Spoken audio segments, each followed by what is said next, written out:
आदरणीय देवेंद्र फडणवीस साहेबांनी 2014ची निवडणूक असेल, 2019ची निवडणूक असेल, त्यात मला सहकार्य केलेलं आहे. खासदार संजय राऊत यांच्या वक्तव्यामुळे ही सगळी बिघाडी दिसत आहे. ज्यांच्यामुळे महायुतीत तिढा निर्माण झाला तेच आता महाविकास आघाडीमध्ये तिढा निर्माण करत आहे. मान आणि अपमानाची पण भूमिका महत्त्वाची आहे.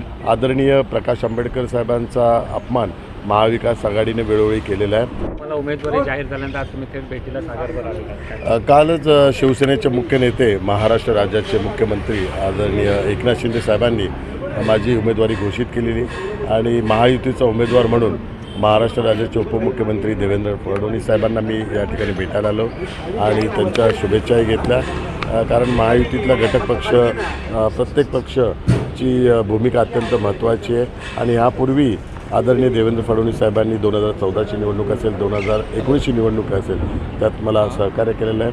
आता मी आदरणीय राष्ट्रवादीचे अध्यक्ष अजितदादा पवार यांनाही भेटायला जाणार आहे. सर, महाविकास आघाडी विशेषतः काँग्रेस आणि उभाटा गटाच्या ज्या जागांवर पेच कायम आहे, ज्या जागांवरून वाद सुरू आहे, ती मैत्रीपूर्ण लढत करण्याचा विचार आता काँग्रेसचा सुरू आहे. मैत्रीपूर्ण तिथे लढत करतो.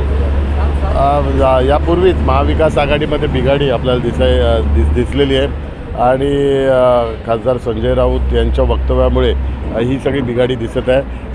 ज्यांच्यामुळे महायुतीत तिढा निर्माण झाला तेच आता महाविकास आघाडीमध्ये तिढा निर्माण करत आहे. एकीकडे महायुती आहे, दुसरीकडे महाविकास आघाडी आहे, तर तिसरीकडे आता तिसरी आघाडी आपल्याला तयार होताना पाहायला मिळत आहे. काहीसे संकेत हे प्रकाश आंबेडकर यांनी दिलेले आहेत. कसं पाहता तिसरी आघाडी झाली तर कसा फायदा किंवा तोटा होईल? नाही, याच्यात फायदा तोटा नाही आहे. याच्यात मान आणि अपमानाची पण भूमिका महत्त्वाची आहे. आदरणीय प्रकाश आंबेडकर साहेबांचा अपमान महाविकास आघाडीने वेळोवेळी केलेला आहे. वंचित आघाडीच्या पदाधिकाऱ्यांना बैठकीला न बोलावताना महाराष्ट्राचे एक मोठं नेतृत्व आदरणीय प्रकाश आंबेडकर यांचं वेळोवेळी अपमानित त्यांना केल्यामुळे त्यांनी तो त्यांचा तिसऱ्या आघाडीचा विचार केला असेल.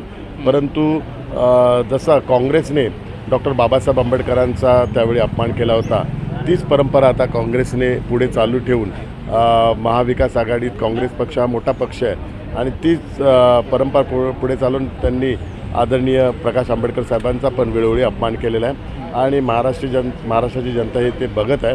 येणाऱ्या निवडणुकीत मतदानाच्या माध्यमातून आदरणीय प्रकाश आंबेडकर साहेबांचा अपमानाचा बदला मतदार घेतील हा मला विश्वास वाटतो. अजित पवारांना कमीत कमी जागा देऊन गुंडाळण्याचा प्रयत्न होतोय, त्यांचं जे हे आहे ते कमी करण्याचा प्रयत्न होतोय. काय नेमकं उत्तर द्या? नाही, याचं उत्तर राष्ट्रवादीचे प्रदेशाध्यक्ष सुनील तटकरेजींनी उत्तर दिलेलं आहे. एक बालवाडीचा अध्यक्ष आहे, त्या बालवाडीच्या अध्यक्षाला काय प्रतिक्रिया?